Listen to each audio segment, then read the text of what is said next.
Bonsoir. Bonsoir. Bonsoir. C'est bon, ça marche, Raphaël? Ça marche. Bonsoir tout le monde. Bonsoir. On parlait coiffeur avant de prendre l'antenne là, et je me disais qu'avec les casques, de toute façon, ça va rien d'être bien coiffé parce que ça se voit pas. En fait. Salut tout le monde. Ça va? Comment en cette fin de belle journée? Vous m'avez manqué parce que j'étais pas là tout cet après-midi. C'était dommage. Salut Ecladus. Salut Paul Sauveur, bonsoir Alcanoïd, bonsoir Salnemar, bonsoir Buzzy Elephant, salut l'Europe, salut Acropolis, salut le chat. Ah, ça se voit un peu Gunstar, bah tant pis, c'est pas grave.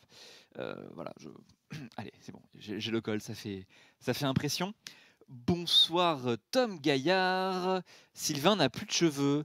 Sylvain a plein de cheveux car ce n'est pas Sylvain en régie, il s'agit de Raphaël. Bonsoir. J'espère que vous allez lui faire un bon accueil et dites-lui bonsoir s'il vous plaît. Bonsoir. Raphaël, ça va? Mais bien et toi? Ça fait 2 fois, c'est la deuxième fois qu'on va faire l'émission ensemble. En effet, en effet. Ça me fait bien plaisir, j'espère que ça t'a plu la première fois. Non. Non?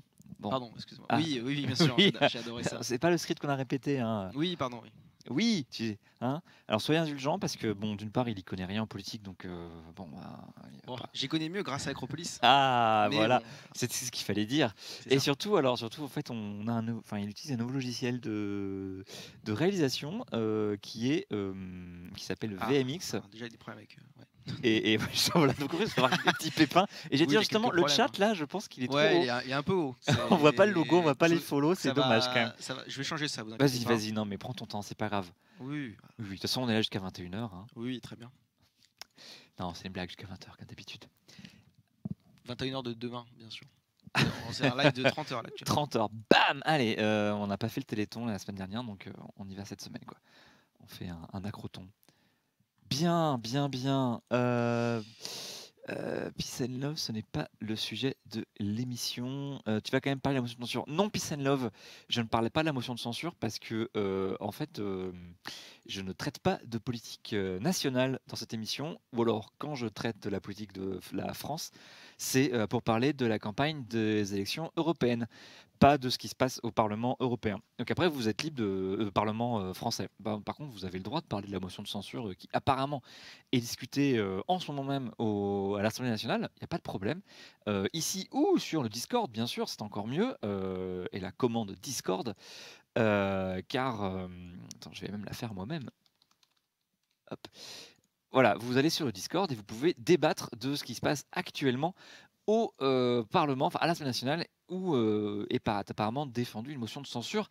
J'ai pas du tout pu suivre l'actualité aujourd'hui, donc je sais même pas qui l'a signée et comment elle a pu être déposée. Mais bon, voilà, je comprends que ce soit intéressant. Nous, on va parler d'Europe. Et d'abord, je voulais quand même, avant le sommaire, c'était quand même vous dire qu'il y avait une première dans l'histoire politique de l'Europe de l'Ouest. Un décalage son-image. Oui, je le vois dans le retour. Hein, tout petit subtil. Ouais, je crois que c'est habituel, non, je sais pas. Non, avant c'était bien. Effectivement. Je vais voir ça, je contrôle. Tac. Ouais, il y a une demi-seconde quand même pas. C'est juste ce qu'il faut pour qu'on se dise il y a un problème. Donc c'est la première fois dans l'histoire de l'histoire politique de l'Europe de l'Ouest que une femme succède à une autre femme à la tête d'un parti majeur de gouvernement, féminisme, empowerment, les enfants. Donc oui, bon, plus sérieusement, il y a le parti majoritaire du pays le plus influent en Europe, donc c'est important, c'est la CDU. Elle a fait son congrès, disons, et elle a changé de tête. Et donc Annegret Kramp-Karrenbauer, ou AKK, hein, pour prendre ses initiales, elle a succédé à Angela Merkel. On peut s'imaginer que si elle prend d'abord la tête de la CDU, peut-être qu'elle prendra ensuite la tête de la chancellerie. Ça, c'est à voir. Alors, tu peux commencer le diaporama. Hein, bah oui. Monsieur, alors attention, c'est ça. Oui, en tout cas presque. Automatiquement, tu arrives à côté de moi, c'est parfait. Bonsoir. Ok, et donc Et bah tu balances l'image. Oh là, s'il vous plaît déjà. S'il te plaît, oui. S'il te plaît, alors attends, faut que je trouve mes trucs, j'ai 10 000... C'est celle-là que tu cherches? Ah, très bien, c'est parfait, c'est exactement pas ce qui devait se passer. Voilà, c'était grâce à VMX, ça marche vachement mieux. La CDU, c'est ça que tu cherches? Oui, CDU, s'il te plaît. Alors, avec le portrait de Annegret Kramp-Karrenbauer. Alors ça arrive dans quelques instants, ne vous inquiétez pas, merci. Bien sûr. Attendez, pardon, on est 1470? Qu'est-ce qui se passe? Qu'est-ce que c'est que ça? Oui, comment ça Je se fait? pense que l'image a freeze. Hein, c'est pour 500. Ah oui, pardon, oui, vous êtes plus de 500 viewers, c'est incroyable. Merci à tous. Restez là, n'hésitez pas à vous abonner, à Oh, sub je me perds, je me perds. et à dire bonjour aussi à. Ah, il y a une mise en avant sur Twitch. Oh là là, quelle pression! Quelle pression! C'est parfait ça. Tout ça pour Annegret Kramp-Karrenbauer qui succède Oh là là, c'est terrible. à Angela Merkel. C'est Et bon, alors, elle a 56 ans et elle a une longue carrière bien remplie au sein de la CDU. Ah voilà, c'est Ah ça. là, c'est ça, c'est elle, voilà. Incroyable. Donc, vous avez juste derrière moi la tête de Madame Annegret Kramp-Karrenbauer, ou AKK, hein, c'est quand même plus court, je pense que je vais dire ça. Elle a donc 56 ans et une longue carrière bien remplie au sein de la CDU, d'un des plus petits Länder de l'Allemagne, la Sarre. Et donc vous voyez aussi en bas, là, à gauche, une petite image, une affiche de sa campagne en 1994, où elle n'avait pas gagné d'ailleurs, elle avait perdu, elle était candidate pour être députée de l'Allemagne, et elle souhaitait bien sûr le meilleur pour la Sarre, Besser fürs Saarland.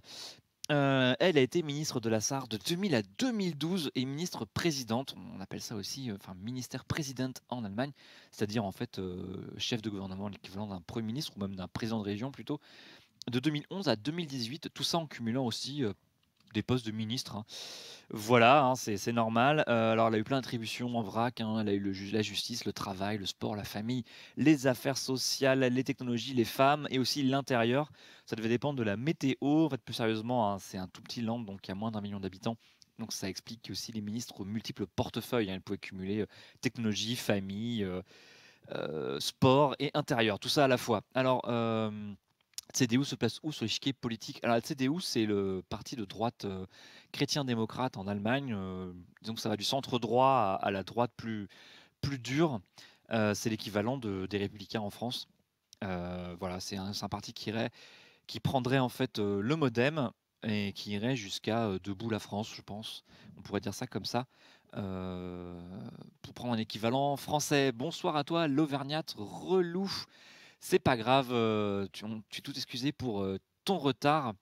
On est dur de faire un live pendant la motion de censure. Ben oui, mais l'émission elle est programmée, alors c'est dur de déprogrammer une émission quand même. Pas facile. Et donc il va évidemment falloir s'habituer à prononcer son nom, Annegret Kramp-Karrenbauer. Hein. Et alors juste pour finir sur elle et sur la Sarre, petite particularité, tu peux prendre la slide suivante. Hein, voilà.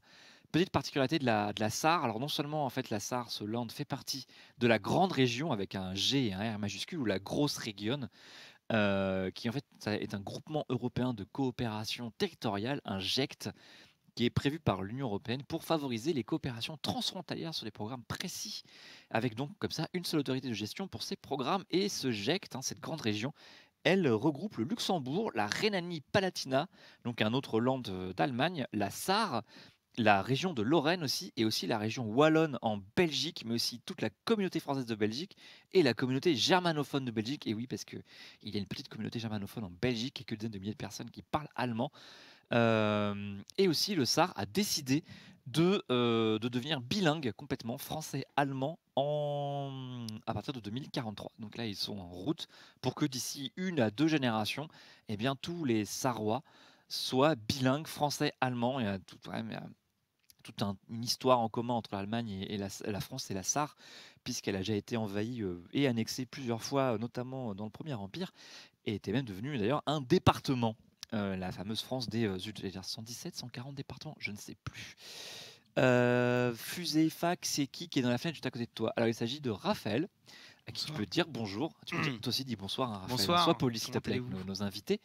Et effectivement, c'était aussi sous mandat de la SDN, sans doute après la Première Guerre mondiale. Et évidemment, ça faisait partie aussi de la zone française après la Deuxième Guerre mondiale, puisque c'était comme c'est frontalier. C'est là qu'il y avait les armées françaises. Et d'ailleurs, je crois que c'est là que mon grand-père a fait son service militaire dans les années 40. Voilà, voilà. On va pouvoir passer au sommaire alors. Et donc, eh bien, de quoi on va parler? Eh bien, alors, on va parler longuement des listes surprises des élections aux européennes. Un truc que j'adore faire, c'est un peu d'histoire. Ensuite, comme toutes les semaines, une fiche d'identité sur un pays membre de l'Union européenne. Et cette semaine, eh bien, on va s'intéresser à l'Autriche. Et enfin, je serai rejoint par Pierre pour l'instant Taurillon. Et il parlera beaucoup des GAFAM, des taxes. Et puis bien sûr, on fera un point sur le Brexit. Parce que ça serait dommage qu'on passe une semaine sans parler du Brexit, vu qu'il se passe toujours des trucs. Et que d'ailleurs, je suis au regret de vous dire que je n'ai pas trouvé de choses intéressantes à dire sur Manuel Valls. Et là, je vois Raphaël qui est Tout le monde s'en va là. déçu. On a perdu 500 viewers. Mais je sais, là, tu es déçu. Raphaël, il est sur le point de partir en pleurant et en claquant la porte. Je n'ai rien trouvé d'intéressant à dire sur Valls et sur. Ça veut dire qu'il va bien. Sur Ça veut dire qu'il va bien. Ah, il va bien, oui, il va bien pour eux, Il il va se passe bien. bien. Ouais, non, tout se passe bien, il fait sa campagne, mais pas de nouvelles vidéos rigolotes, pas voilà, ça. Il s'est juste exprimé sur. Ah, si, j'arrive à en parler quand même.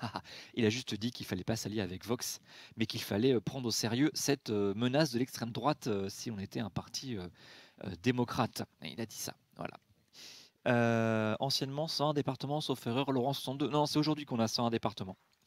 Voilà, la France a 101 départements, le 101e étant Mayotte, qui a voté il y a quelques années son passage au statut de département. Embuscade 2, décidément, le niveau de cette chaîne descend de jour en jour. Quelle indignité. Je suis désolé. Une fois, j'ai réussi à parler un petit peu de Manuel Valls quand même. Ça aurait été dommage de ne pas évoquer ce nom au moins une fois par semaine. Voilà, eh bien, maintenant que c'est fait, on va pouvoir passer à la partie histoire. Je vais jouer à Nota Bene. Voilà, c'est mon rôle préféré. J'enfile mes lunettes de Laurent Deutsch pour faire l'historien. Non, je déconne. Il n'est pas historien. Non, c'est pas limité. C'est pas imité Laurent Deutsch. Non, il n'a pas de voix particulièrement saillante. Ah si, mais je crois qu'il y a pas mal d'imitateurs qui l'imitent. Ah ouais, mais je suis pas imitateur, ça tombe mal quoi. Ah bon? Ah. Voilà, non. Excusez-moi. Tu m'as confondu avec Lecoq peut-être? Avec Nicolas Canteloup, mais avec des cheveux en plus. Ah oui, beaucoup de cheveux en plus quand même. Oui. Ouais. Voilà, ça se voit que t'es jeune, hein, tu connais pas Lecoq en fait. Si. Si ah. C'est le mari de la poule. Voilà. Okay. Merci pour ce moment. Incroyable. Voilà, il est au Caveau de la République tous les samedis à 14h en matinée. Voilà. Alors, bon, le scrutin des européennes, c'est un scrutin qui est favorable au coup politique. Bonjour à toi, Fanny Dufos. Non, tu te tardes, je ne joue pas à Fortnite ce soir. Je joue jamais à Fortnite d'ailleurs. Quelle erreur. Quelle erreur. Oui, j'ai joué une fois, mais c'était sur Switch, c'était vachement dur. Ah oui, je comprends. Voilà. Parce que déjà, bon, alors, pas sur Fortnite, hein, mais les élections européennes. Donc, c'est un scrutin favorable au coup politique parce que c'est une élection qui est jugée secondaire.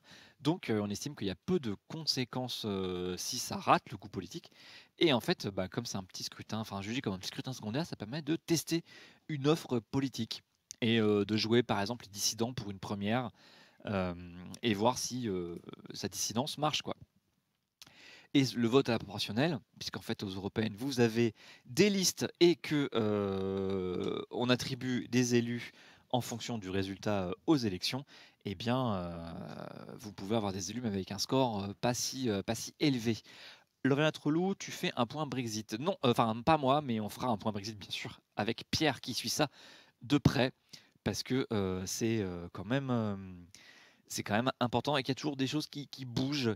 Et donc ce vote à la proportionnelle, c'est un tour, ça favorise le morcellement en fait qui était de plus en plus prononcé du scrutin des élections européennes. J'ai regardé et chaque scrutin, il y avait plus de listes que la fois précédente. Et alors avec le délire des dernières élections, vous pouvez remonter que dans une seule région, donc forcément ça facilitait l'émiettement. Donc alors parfois ces surprises, ça a annoncé des bouleversements politiques. Le plus souvent, c'est resté des anecdotes en fait destinées à alimenter les notes de bas de page ou les fun facts de dîner entre étudiants Sciences Po. Mais bon là, nous on va voir en fait justement ces petits fun facts pour si jamais un jour vous faites un dîner avec des étudiants de Sciences Po, faites pas ça. Hein. Mais bon, si jamais vous êtes piégé, hein, eh bien vous saurez quoi dire sur les élections européennes. Ah, voilà, écoutez, il y a déjà dans les locaux Pierre, tu es en avance, Pierre. Bonsoir. Alors moi j'aurais une question, Genstar. Comment ça se fait que la Suisse a refusé la Constitution européenne et s'en sorte? Je ne sais pas. Je t'avoue, je ne sais plus pourquoi la Suisse a refusé, mais je voulais pas intégrer l'Union européenne, mais ce n'est pas la question de ce soir. Mais c'est vrai que c'est intéressant. Les pays qui ont refusé, tiens, ça pourrait faire un sujet. La Norvège, l'Islande, la Suisse. Donc ces pays qui ont refusé donc de faire partie de l'Union européenne, souvent d'ailleurs après un référendum, mais pas tout le temps, je crois. Alors oui, il y a que donc le passage à des circonscriptions en fait pour les élections de 2004, 2009 et 2014 que, ont empêché en fait ces coups politiques parce que c'était quand même plus compliqué. Les seuils d'éligibilité, je vais expliquer, hein, ils ont augmenté parce que les circonscriptions électorales étaient, plus, petites en fait et vous aviez, c'est-à-dire qu'en fait, de 79 aux élections de 99, c'est une liste pour toute la France qu'on retrouve pour les élections de l'année prochaine et à partir de 2004, on se dit: «Tiens, on va faire des grosses régions avec des circonscriptions où il y aura que 15, 6, 10 élus, pour que ça rapproche les élus des Français». Bon, ça n'a pas marché, hein, c'est pour ça qu'on arrête et surtout ça élevait beaucoup, les voix nécessaires pour avoir au moins un seul élu. En effet, Bettman-Olveg, la Suède est dans l'Union européenne et d'ailleurs, ils ont accepté par référendum. Et par contre, ils ont refusé l'euro par référendum. J'en ai parlé la semaine dernière. Si ma mère est bonne, je vous renvoie donc à la chaîne Acropolis Replay, où vous pourrez voir la fiche d'identité sur la Suède, où j'explique un peu les parties de la Suède et aussi le référendum, les deux référendums, celui sur l'entrée dans l'Union européenne et celui sur l'euro. Et où vous verrez d'ailleurs la carte du vote de l'union du référendum norvégien qui a voté non quand la Suède votait oui à l'adhésion à l'Union européenne. Alors, le seul avantage en fait pour les petits partis du fait qu'il y ait des petites circonscriptions, c'est que ça a permis non seulement de parfois présenter des listes dans une seule circonscription, par exemple des listes qui ne se présentaient que en Île-de-France, là où il y avait tous leurs militants en fait, ils avaient 15 noms, donc ça va, ils y arrivaient. Ou alors en 2009, il y a le cas du Mouvement pour la France de Philippe de Villiers, qui à l'époque avait pris l'étiquette Libertas. Alors je ne sais pas si vous vous souvenez, c'était un mouvement anti-Union européenne d'origine irlandaise qui s'est dissous en 2010. Il était lancé par un milliardaire, alors je n'ai pas noté les noms, mais qui avait l'ambition d'être le grand parti eurosceptique de l'Union européenne. Et en fait, grâce à ce découpage, ça a permis au Mouvement pour la France d'avoir un élu dans le Grand Ouest alors que son score national ne lui aurait pas permis.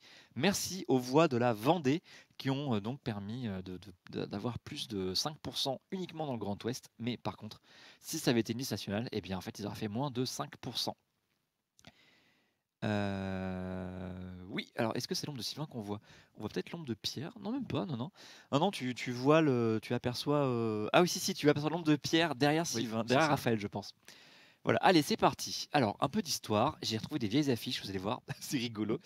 Bon, alors 79, il n'y a rien à dire, hein, c'était les premières au suffrage universel, hein, parce qu'en fait, avant, il y avait bien des députés européens, mais en fait, chaque pays envoyait des parlementaires de leur propre parlement, donc des députés étaient élus par leurs copains pour aller siéger aussi au Parlement européen, qui n'avait quasiment aucun pouvoir. Et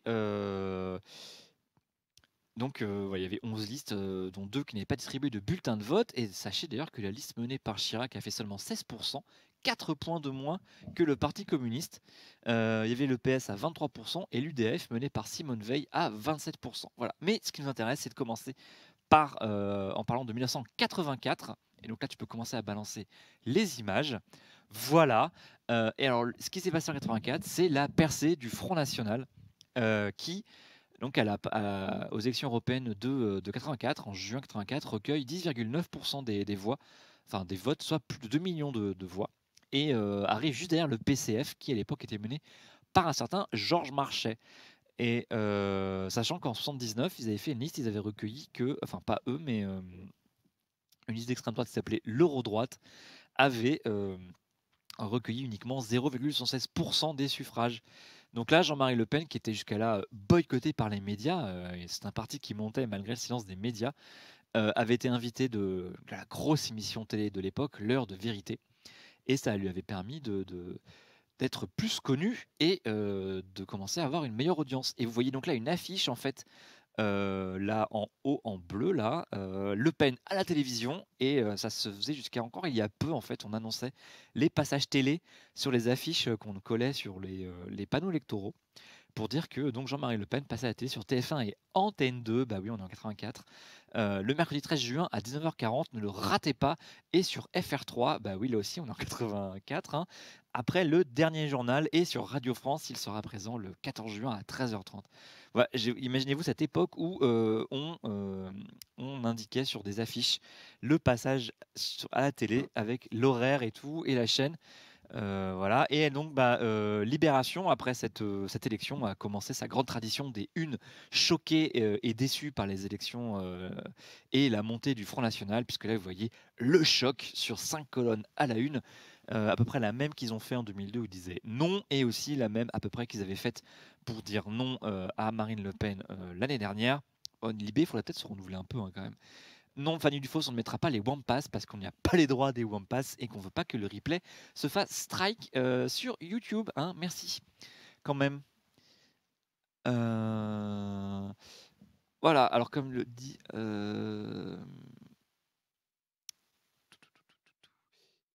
à l'époque, voir le fait dans les médias était un événement, maintenant il leur déroule le tapis rouge. Oui, mais en fait, c'est aussi une pratique. Hein. Il n'y avait pas que le FN qui mettait ses passages télé en affiche. Après, tous les partis faisaient ça. Et moi-même, j'ai souvenir, en faisant campagne, donc c'est pas si vieux quand même, d'avoir collé certains horaires de passage télé, notamment pour les clips officiels, qui est sûrement le truc dont il faut faire le moins possible la promotion d'ailleurs en campagne électorale. Mais bon, ça, c'est pas la question. Euh, Non, j'étais pas adolescent avec Ladus à cette époque-là. À 84, j'avais 2 ans. Merci. Hein. Au revoir. Alors, ça c'était l'événement de 84. Donc le Front National qui commence à monter. Le début des années 80, c'est aussi son premier gros score à des municipales à Évreux, si je me rappelle bien. Et puis après, vous connaissez l'histoire. Hein. Et d'ailleurs, si ça vous intéresse, vous pouvez regarder. C'était aussi une période, le début des années 80, avec beaucoup, beaucoup de crimes racistes. Il y en avait, comment dire, beaucoup plus qu'aujourd'hui, c'est peu de le dire. Et c'est d'ailleurs pour ça qu'il y a eu la marche contre le racisme et pour les libertés, renommée Marche des Beurs, dans ces années-là, à peu près au même moment. Voilà, hein, c'est lié tout ça, bien sûr. Donc, 1989 maintenant. Qu'est-ce qui s'est passé en 1989? C'est facile, les élections européennes, comme c'est tous les 5 ans, c'est 4-9, 4-9. Je devais répondre quelque chose ou... Non, tu passes à 89. Ah, d'accord. Ah, pardon, excuse-moi. Voilà. Plus clair, hein. Oh, oui, alors, oui, donc à 89, l'événement de 1989, ce sont les Verts, les écologistes qui font 10,6%. Voilà, mené par Antoine Wechter, dont vous voyez la coiffure parfaite en couverture d'un tout nouveau magazine de l'époque qui s'appelait Politis, qui existe toujours d'ailleurs. Un magazine de gauche, voire très à gauche, qui d'ailleurs à l'époque était plus écolo qu'à gauche, enfin c'est une autre histoire, et qui donc vous voyez a fait la une sur Antoine Wechter qui dit que l'ouverture c'est nous, et effectivement les Verts étaient en 89 la sensation électorale, ils avaient battu la liste de Simone Veil et aussi le PC. D'ailleurs, alors à l'époque aussi, pour une petite histoire, le Chasse, Pêche, Nature et Tradition avait fait le score de 4,13%, c'est pas mal, mais ils avaient 0 élu. Donc 10,6% pour les Verts, c'est un beau score et qui confirmait à l'époque les scores encourageants des municipales de mars 89, donc juste avant en fait, où vous avez eu en fait, alors c'est pas beaucoup d'élus, mais quand même, ils y partaient de zéro, hein, 600 conseillers municipaux, une quinzaine de maires et une quarantaine d'adjoints aux maires. Mais surtout, en fait, ça a annoncé les très beaux résultats des régionales de 1992, où l'écologie politique avait réuni en 92 pour les élections régionales presque 15% des suffrages avec 3,6 millions de voix. Un score historique incroyable, mais ils étaient en 2 parties. Et ouais, donc il y avait les Verts et Génération Écologie, et vraiment ils se sont divisés en 2 parts absolument égales où ils ont fait 7,3% chacun. Et évidemment, ils se sont neutralisés complètement. C'est pas innocent, hein, c'est pour simplifier François Mitterrand qui avait aidé à la création d'un parti qui s'appelle Génération Écologie, ou que Brice Lalonde, ex-Vert, avait dirigé, et qui était exactement créé pour affaiblir les Verts. Et ça avait parfaitement marché. Le scrutin de les régionales à l'époque, il était absolument proportionnel, comme les européennes d'ailleurs. C'était un scrutin proportionnel à un tour. Et ensuite, après, il fallait monter des coalitions. Et le seuil d'élection, il n'était même pas à 5%, il était à 3%. Donc vraiment, une petite liste pouvait avoir 2 ou 3 élus et se retrouver au sein d'une coalition, y compris majoritaire. Ah, des fois, je regrette qu'on ait abandonné ce système, mais bon, c'est pas grave. Et ça a conduit, alors ce système de coalition, Tom Gaillard, les Verts de droite et les Verts de gauche. Ah, c'est un peu plus compliqué, hein, puisque vu que c'était monté par François Mitterrand, Génération Écologie était classé proche du Parti Socialiste. Et il y avait beaucoup de gens qui, d'ailleurs, par ailleurs, après, sont revenus chez les Verts ou partis carrément ailleurs. Mais dans les années 90, quand les Verts sont revenus tous ensemble, enfin entre 94 et 97, beaucoup de gens de Génération Écologie sont revenus à la maison. Et donc, mais pour revenir à 92, après 89, en fait, ce système de proportionnel à un seul tour et de fait de choisir, de chercher une coalition, ça a conduit le Nord-Pas-de-Calais, la région du Nord-Pas-de-Calais de l'époque, à élire à sa tête, donc en tant que présidente, une verte. Alors que en fait, donc Marie-Christine Blandin, que vous voyez en photo juste au-dessus de moi, une photo d'époque d'ailleurs. Belle photo. Merci Getty Image. Merci. Oui, hein, merci. Avec le numéro de téléphone, mais à 8 chiffres, hein, sûrement le numéro de téléphone des Verts lillois, je pense, avec ce logo immonde là. Bref. Elle avait fait 6,4% des voix, elle avait eu que 8 sièges en fait pour sa liste, mais elle s'est retrouvée à la tête de la région Nord-Pas-de-Calais, parce que c'était en fait finalement la seule tête sur laquelle les membres de la coalition majoritaire avaient su se mettre d'accord. Ça, c'est rigolo. Et à ce jour, donc, c'est le seul exemple d'un tel exécutif avec un écolo à sa tête. Voilà. Maintenant, le Nord, c'est plus FN que Vert. Et oui, Tom Gaillard, ça a bien changé. Alors après, par contre, aux élections suivantes, en 94, hein, les Verts, tu peux laisser. Tu peux laisser. Ok. Les Verts s'effondrent, hein, ils ont fait à peine 3% et donc 0 élu. Et il faudra attendre 1999 avec Cohn-Bendit en tête de liste pour retrouver les Verts français au niveau européen. Mais à ce moment-là, ils gouvernaient avec la gauche plurielle de Lionel Jospin. Ok. Donc, wow, vous me prévenez quand on fait 1000, je ferai un dab. Hein, voilà. Alors, 94, il y a changer un peu quand même. Bah, je fais quoi? Un double dab. Un double dab. Ok, mais c'est pas vraiment très différent. Hein. Alors, en 94, on a deux surprises. On va commencer par la droite juste de moi. Il s'agit, comme vous l'avez remarqué, de Philippe de Villiers, qui, en fait, à l'époque, était pas encore dans son propre parti. Et il était même classé centriste puisqu'il était à l'UDF. Mais là, il est dissident et lance sa liste pour se démarquer de la liste commune RPR-UDF, qui est la liste toute puissante et qui fera 25% des voix. Mais surtout, il voulait en fait porter la voix des anti-Maastricht. Oui, parce qu'en 1992, il y avait eu un référendum pour ou contre un traité européen qui s'appelait Maastricht parce qu'il était signé à Maastricht. Et le oui l'avait emporté de justesse à 51,04%. Et ça a été un joli coup pour Philippe de Villiers parce qu'il avait totalisé 12,3% des voix et il a vu 13 élus quand même. Et après ce joli score, il avait créé son parti, donc le Mouvement pour la France, le MPF, qu'il avait qualifié de nouveau souffle pour la droite. Et à l'époque même, il bénéficiait du soutien. Ça fait. J'ai un point mode là, apparemment ça fait serre-tête, c'est ça? Je crois que c'est pareil pour moi, mais. Voilà, c'est mieux comme ça? Ok, merci. Bon, désolé pour cette interruption. Excusez-nous d'avoir des cheveux. Hein. Voilà, merci Raphaël. Il avait le soutien de Charles Pasqua, qui était quand même ministre de l'Intérieur et au RPR, mais qui se permettait, vu qu'il était quand même tout puissant, de faire ses petits soutiens comme il l'entendait. Et la deuxième surprise, c'est Bernard Tapie, qui, alors je vais encore parler de François Mitterrand, mais qui effectivement a été poussé en sous-main par Mitterrand pour détruire Michel Rocard, qui était à l'époque à la tête du Parti Socialiste. Et pour le mettre au tapis, on peut dire. Oui, le mettre au tapis, exactement. Décidément, mais que fais-tu ici? Merci. Tu devrais être sur scène avec un micro. Et alors, Tapie avait monté une liste du Parti radical de gauche, alors appelé le MRG, mais un gros MRG gonflé aux hormones, donc d'une union de la gauche et de quelques écolos, parce qu'il y avait des radicaux de gauche sur la liste, mais il y avait aussi des têtes qu'on connaît bien aujourd'hui, comme Christiane Taubira, qui était en 4e position, et elle n'était pas encore l'icône qu'elle allait devenir, hein, et Noël Mamère en 5e position. Excusez-moi. Et il a talonné la liste socialiste qui était menée par Rocard. Hein. Il a fait 12% contre 14% pour la liste donc socialiste officielle. Voilà quand même. Super Nidus, bah écoute, c'est pas grave, hein, on t'oblige pas à rester. Hein.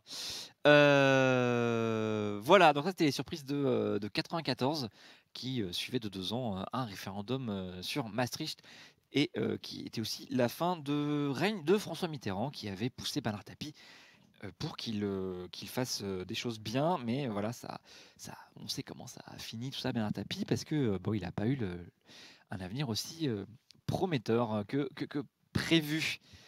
1999 maintenant.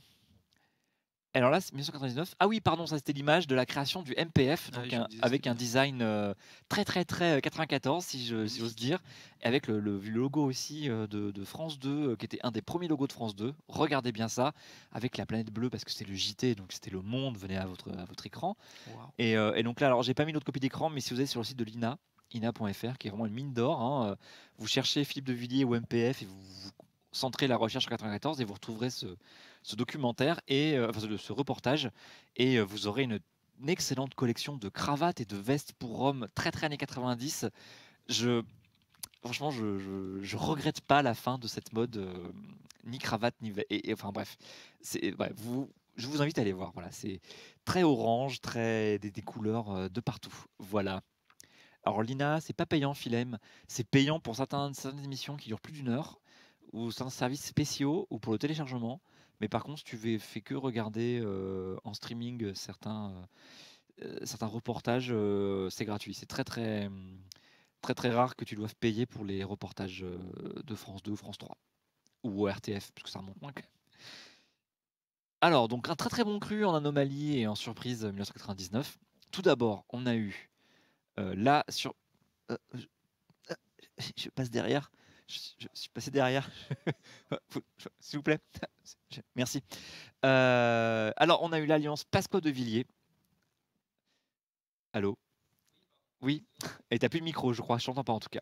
Et oui, mais en plus, voilà. mais terrible. Ah là là là là. C'est VMX, c'est VMX. C'est plus ce que je fais. T'en as fait moins la dernière fois. C'est bon. Alors, il y a eu l'alliance Pasco de Villiers, donc le vendeur de pastis du 92 avec l'aristocrate de Vendée qui font une alliance. Et ça a marché. Ils ont fait 13%, donc là, vous voyez une photo, ils font une conférence de presse devant une affiche. Donc comme ça, on les voit deux fois, eux, et puis en affiche derrière. C'est super. Et donc, ils ont fait 13%. Ils étaient la deuxième liste quand même, juste devant celle du RPR. C'est-à-dire qu'ils ont battu la liste du RPR quand même, qui était menée par Nicolas Sarkozy, mais qui s'en remettra, hein, rassurez-vous, il a eu une brillante carrière juste après.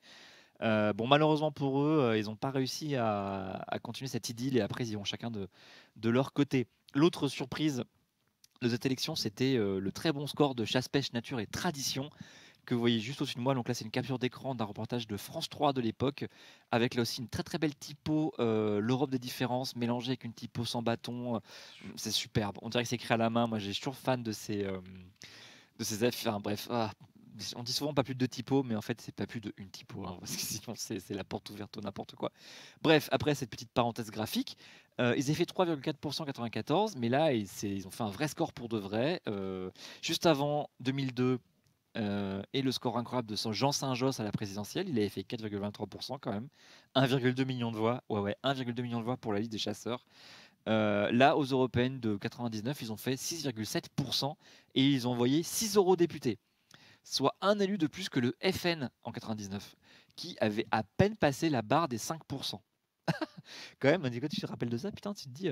Mais là, le FN, en fait, à l'époque, il subissait encore les conséquences de sa grosse scission quand Maigret était parti et avait embarqué avec lui tout un tas de cadres et avait fait sa propre liste, et donc forcément ça s'était un peu neutralisé. L'inspecteur Maigret? Non, mais j'ai un trou de mémoire sur son prénom parce que je l'ai pas noté. Bruno Maigret. Oui, voilà. Bruno Maigret. Et on avait dit d'ailleurs que le FN était mort. Pardon. Buzzy Elephant, j'ai remarqué qu'Adrien a une très grosse vision critique vis-à-vis du graphisme des différents supports de communication politique. Oui, c'est vrai, parce que c'est souvent laid en fait, et je suis désolé, mais quand c'est beau, je le dis, et ça arrive. Et par ailleurs, j'ai dit du bien des logos des partis suédois, par exemple, qui étaient très graphiques, mais c'est la Suède. Par contre, là, les partis politiques autrichiens, ouïe, aïe, aïe, aïe, aïe, aïe, enfin, vous verrez. Merci Cladus, quand Maigret était petit, le canard. Et je vois que Pierre regarde sa montre. Oui, je vais être à la bourre, mais je vais accélérer pour la fin là. Et il y avait aussi, troisième surprise, il y avait une union LO et LCR, c'est-à-dire Lutte ouvrière et Ligue communiste révolutionnaire, qui est l'ancien nom du NPA. Des trotskistes qui avaient réussi à se mettre d'accord, c'était historique. Ils avaient envoyé, les deux formations unies, 5 eurodéputés, donc, où ils ont pu défendre les travailleurs et lutter contre les travaillistes aussi, à l'époque, les travaillistes anglais, et ils ont voté comme ça contre un texte sur la taxation des capitaux, qu'on appelle aussi la taxe Tobin. Il y avait eu 223 voix pour et 229 contre. Donc faites le calcul, si les députés LO et LCR avaient voté pour, eh bien ce texte passait et on aurait peut-être commencé à taxer les capitaux au niveau européen, allez savoir. Mais bon, ils n'ont pas préféré ne pas le voter. Bon après par contre l'Union, parce que là sur la photo vous voyez effectivement Arlette Laguillet et en fait à côté Alain Krivine, le dirigeant historique de la LCR avant Olivier Besancenot. Alain Krivine qui a dirigé la LCR je crois depuis 1968 jusqu'à ce que Besancenot lui succède dans les années 90 ou début des années 2000, je ne sais plus. Voilà, merci Bettman, Holweg, un Trotsky, ça fait une tendance, deux Trotsky, ça fait une scission. A2 c'est la tendance, A2 c'est la tendance, A3 c'est la scission, la Ligue, A3 c'est la scission, la Ligue à Léon, Trotsky. Et là, Raphaël se dit putain, on est comme en juin, le 21 super. juin dernier. Il y a des chansons de Noël de prévues pour la dernière ou Non, c'est bon. Eh ben, c'était la dernière élection d'ailleurs dont je voulais parler, 1999, puisqu'après il y avait moins d'anomalies, puisqu'on est passé à un système de grande circonscription. Donc, alors non seulement il y avait beaucoup plus de listes, parce que comme je vous l'ai dit, il y avait des listes régionales, mais donc ça empêchait les grosses surprises électorales, parce que ce système favorise les gros partis, puisque le seuil pour avoir un élu, il est beaucoup plus élevé. Il est théoriquement à 5%, mais dans les faits, il se retrouve parfois plutôt à 8, voire 10% pour obtenir un élu. Voilà. De rien, Bettman Holweg, tu vas me faire chanter les streamers. Eh bien, écoute, toujours à ton service, si je connais la chanson, je suis ton homme. Alors, à la fiche d'identité de cette semaine, eh bien, nous allons parler de l'Autriche. Allons voir ce pays qui préside actuellement le Conseil de l'Union européenne depuis le 1er juillet dernier jusqu'à la fin de l'année 2018. Donc, ce qui permet de vous parler de ce système de la présidence de l'Union européenne, qui est donc officiellement la présidence du Conseil de l'Union européenne, mais qu'on appelle du Conseil de l'Union européenne, pardon, mais qu'on appelle aussi plus couramment présidence de l'Union. Hein, c'est une présidence tournante au sein du Conseil de l'Union européenne, donc c'est-à-dire au Conseil des ministres qui réunit les États. Hein, et en fait, elle tourne entre pays pour que chacun l'ait à tour de rôle. Ça dure 6 mois. Et comme on est 27, 28, et ben forcément, quand vous vous lèvez, ça met du temps à revenir. Hein. Mais depuis 2007, on s'est dit que c'était nul que ça change tous les 6 mois. Donc, on a décidé de faire un système qu'on a appelé triplette pour que en fait, ce soit 1 an et demi de présidence plus ou moins commune entre 3 pays pour que les programmes continuent et ne s'arrêtent pas après seulement 6 mois d'activité. Ce serait dommage quand même. Donc là, on arrive à la fin de la triplette Estonie, Bulgarie, Autriche et on va entamer la triplette Roumanie, Finlande, Croatie. Et si ça vous intéresse, je ne vais pas vous la donner la liste parce que ça fait beaucoup, mais on a l'ordre des présidences jusqu'à fin 2030 et ce sera Malte. Voilà. incroyable. Donc, voilà, si Malte existe toujours, ce sera Malte qui. Je pense que oui. Je sais pas, si ça monte un peu la mer, peut-être, je sais pas, non? Ah, ouais, peut-être. Ouais. Bah, ça restera Malte, mais en plus petit. Ouais, moins de monde, quoi. On aura filé Monaco. Ouais. Alors, l'Autriche. Donc là, vous voyez la tête de Sebastian Kurz, qui est le chef de gouvernement actuel.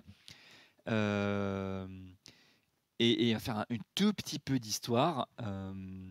Tout petit peu. Rapidement, donc bon, l'Autriche, hein, ça vient de l'Autriche-Hongrie, n'est-ce pas? C'est un pays récent qui est apparu après la Grande Guerre.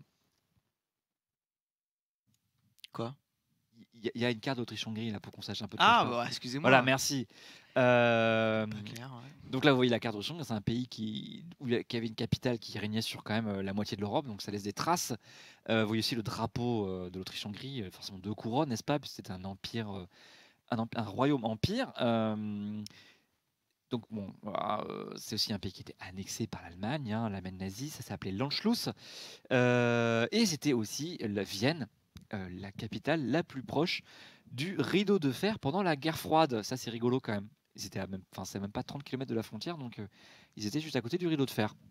Mais bon, on s'en fout. On va parler surtout de l'Allemagne politique d'aujourd'hui. Tu peux revenir sur la fiche d'ailleurs, s'il te plaît. Qui a en fait un président qui s'appelle Alexander Van der Bellen, élu l'année dernière de justesse 2 fois, puisque l'élection a été invalidée, donc il a fallu revoter. Il a gagné à chaque fois contre un candidat d'extrême droite. Et par contre, la majorité parlementaire, elle est de droite alliée à l'extrême droite. Donc À savoir que c'est pas la première fois, hein, puisque pour les plus anciens d'entre nous, qui se rappellent peut-être que dans l'histoire récente de l'Autriche, eh bien, il y a eu un certain Jörg Haider qui dirigeait un parti qui s'appelle le FPE en 2000 et qui était entré dans une coalition avec la droite républicaine, enfin la droite classique, et ce qui avait d'ailleurs conduit à l'époque à une levée de bouclier de toute l'Europe et une isolation politique de toute l'Autriche face à une Europe unie. Ça a bien changé, hein. Je vous cite rapidement Le Monde de l'époque. J'ai trouvé un article du 31 janvier 2000. Le président français, donc Jacques Chirac à l'époque, hein, avait condamné le 29 janvier une éventuelle entrée au gouvernement du FPE et demandait que l'Union européenne annonce rapidement des mesures qu'elle prendrait dans cette hypothèse. Il a téléphoné au Premier ministre portugais Antonio Guterres, président en exercice de l'Union européenne. Attention, hein. Le gouvernement belge a aussi réclamé une réaction commune des 15, où il y avait 15 pays à l'époque. Pendant le week-end, le chancelier allemand Gerhard Schröder, puis c'est toute mon enfance, le président de la République fédérale Johannes Rau et le Premier ministre portugais Antonio Guterres, ainsi que le gouvernement de la Haye, donc les Pays-Bas, ont renouvelé leur mise en garde, tandis que l'international socialiste, eh oui quand même, exprimait sa consternation. Donc tout le monde était consterné et choqué que l'extrême droite rentre dans un gouvernement autrichien. Et puis, bah, ils ont quand même réussi à faire leur truc. Et puis un jour, la coalition est tombée. Et, bon, le président de la droite classique a dit, mais écoutez, on fait ce qu'on veut. Donc ils ont tenu leur coalition. Et puis il y a eu une petite isolation politique de l'Autriche. Et puis ça s'est terminé quand la coalition s'est terminée. Alors pour la petite histoire, quand même, Jörg Haider, hein, il est mort en octobre 2008, un accident de la route, hein. Il roulait à 142 km/h à bord de sa voiture dans une zone limitée à 70 km/h et il avait 1,8 g d'alcool par litre de sang. Ça arrive à tout le monde. Voilà, ça arrive à Ne tout le buvez monde. pas Been there, done that, hein. Bon. On ne boit pas au volant. Alors, on va quand même juste parler maintenant de la politique actuelle de l'Autriche. Qui en a au Parlement aujourd'hui? Voilà, ça c'était Jörg Haider, on a vu que j'ai oublié. Oui, il était au FPE et il a fondé après un parti qui s'appelle le BZE, dont je vais parler plus tard. Donc allez-y, tu peux passer à la suite. Voilà. Regarde, c'est pas joli ce que je vous ai fait là. Ah oui, le BZE n'est plus au Parlement par contre, donc j'en reparlerai pas. C'est pas grave. Donc, vous voyez que niveau logo, par contre, c'est pas la fête, hein. C'est moins joli que les logos toujours dans la critique, hein. Suédois. Non, non, non, mais franchement. Donc, vous avez le EVP, mais qui s'appelle en fait depuis 2017 le Die Neue Volkspartei, qui a 62 députés, qui est le Parti populaire autrichien en fait, hein, Österreichische Volkspartei, donc EVP, mais maintenant c'est donc le nouveau Parti populaire. Et donc c'est le parti politique autrichien chrétien-démocrate conservateur, c'est comme la CDU allemande, hein, dont j'ai parlé en début d'émission, et il est évidemment affilié au PPE européen. Voilà, le FPE, qui est l'autre parti, qui lui est plus, qui s'appelle en fait c'est le Parti de la Liberté d'Autriche, ou Parti libéral autrichien, ou Freiheitliche Partei Österreich. Donc c'est toujours, je dis E, mais c'est des O, mais c'est des O, des O umlaut, donc ça pense E, hein, avant que vous passiez la réflexion, hein, et justement E. Alors c'est un parti plutôt nationaliste, hein, on va dire, qui a été fondé en 55 et c'est celui qui a été dirigé donc justement par Jörg Haider et aujourd'hui bah, évidemment c'est plus lui qui dirige, mais avant sa mort il avait quitté le parti justement pour fonder le BZO. Le parti en fait il avait adhéré en 2007 au groupe Identité et Tradition Souveraineté au Parlement européen, donc un groupe souverainiste d'extrême droite européen. Mais en 2015, il a rejoint le groupe Europe des Nations et des Libertés, qui est le groupe fondé par Marine Le Pen, et donc où siègent des députés du Rassemblement national français, mais aussi la Lega italienne et d'autres partis d'extrême droite européens. Acropolis, ben oui, au fur, si on met des zooms là-haut à Acropolis, ça fait Acropolis, en tout cas en allemand. Et dans l'opposition, on a qui? Eh bien, on a un gros parti, le SPE, qui a 52 députés, c'était un de plus que le FPE. Donc, bon, bah, rien à dire de particulier, hein, c'est le Parti social-démocrate autrichien, hein, Sozialdemokratische Partei Österreich. Et bon, bah, c'est le parti politique autrichien de centre-gauche, hein, social-démocrate, et qui est affilié au PSE, c'est-à-dire le Parti socialiste européen. Et ensuite, alors les deux parties en dessous qui sont plus anecdotiques, mais que je vous ai mis quand même parce que ça permet de connaître un peu la politique autrichienne. Donc Neos, ils ont 10 députés. Alors ça veut dire la Nouvelle-Autriche et le Forum libéral. Donc Das Neue Österreich und Liberales Forum. C'est un petit parti politique libéral qui a été créé en 2012. Alors attention, on peut les comparer aux pirates en fait, dans ce qu'ils réclament, mais des pirates qui seraient plus à droite que les pirates qu'on connaît en France, en Tchéquie, en Allemagne, en Suède. Jack Sparrow, par exemple. Aussi. Hein, quoi? Jack Sparrow, par exemple. Jack Sparrow aussi, exactement, merci. Pour cette, voilà, thank you for your input, hein, gif de Sherlock Holmes qui claque la porte. Le parti soutient en fait donc la démocratie directe, hein, ils sont très très pour les référendums d'initiative, alors je sais pas si c'est populaire, citoyen, enfin peu importe, mais ils veulent des référendums en tout cas. Ils veulent aussi la fin de la conscription en Autriche, alors ça je ne savais pas qu'il y avait encore la conscription en Autriche, hein, c'est une surprise. Et ils souhaitent aussi la création, alors tenez-vous bien, des États-Unis d'Europe. Ok. Mais il s'oppose aussi à l'augmentation des impôts et il souhaite la fin du financement des partis politiques. Bon, ok, voilà. Alors, ça, bon, c'est ambitieux. Hein, c'est ambitieux, on va dire. C'est ambitieux, c'est honnête de leur part, mais je suis pas sûr que c'est une bonne idée par ailleurs. Mais ça, c'est une autre question. Oui, c'est des libéraux, comme dit Philem. Oui, bah oui. Hein. Sinon, alors, tout le plus rigolo, là, il y a la liste Pils. Alors, qu'est-ce que ça veut dire Pils? Eh ben, en fait, c'est un mec qui s'appelle Peter Pils et il a fondé un parti qui s'appelle la liste Pils. Alors, le mec s'est dit, je vais faire un parti à mon nom. Tu vois, ce serait comme si tu faisais un parti en France, tu t'appelais Emmanuel Macron et tu faisais un parti avec tes initiales. C'est ridicule, quoi. Pardon. Et, oh là là, vas-y, tu balances. Tu as fait la blague il y a 2 semaines, apparemment. Ouais, c'était pas moi, c'était Sylvain. Mais ouais, j'ai récupéré sa blague. D'accord, très bien. Sylvain, si tu m'écoutes, hein. Merci. Alors, qui c'est qui ce Peter Pils? Eh bien, donc, il a fondé ce parti en 2017. En fait, c'est un ancien des Verts autrichiens. Il était porte-parole des Verts autrichiens, élu de là-bas, tout ça. Et donc, en juillet 2017, il est déçu de ce que font les Verts autrichiens, alors que c'est un parti qui fait pourtant des scores plutôt honnêtes, en tout cas pour des Verts.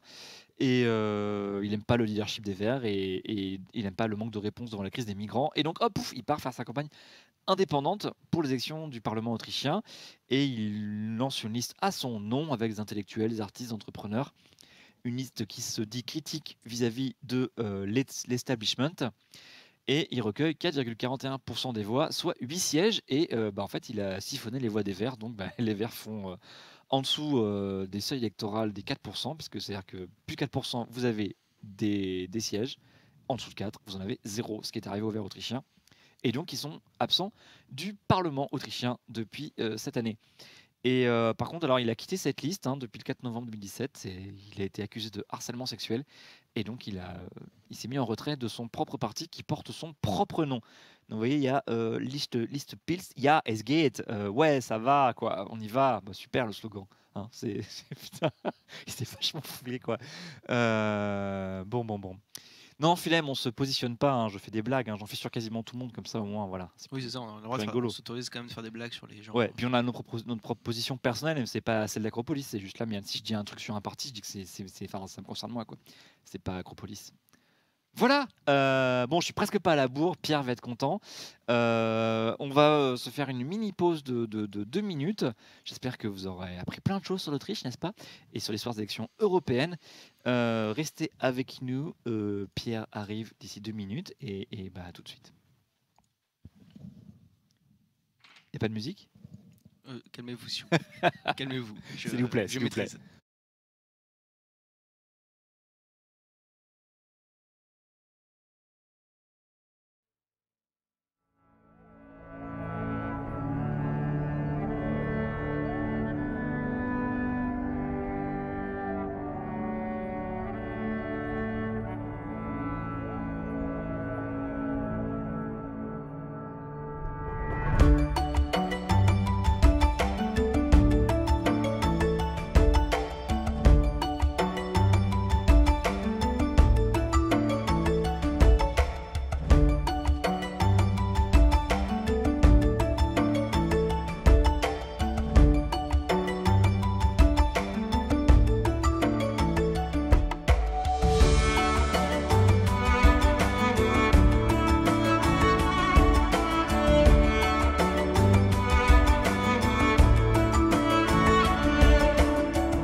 secondes.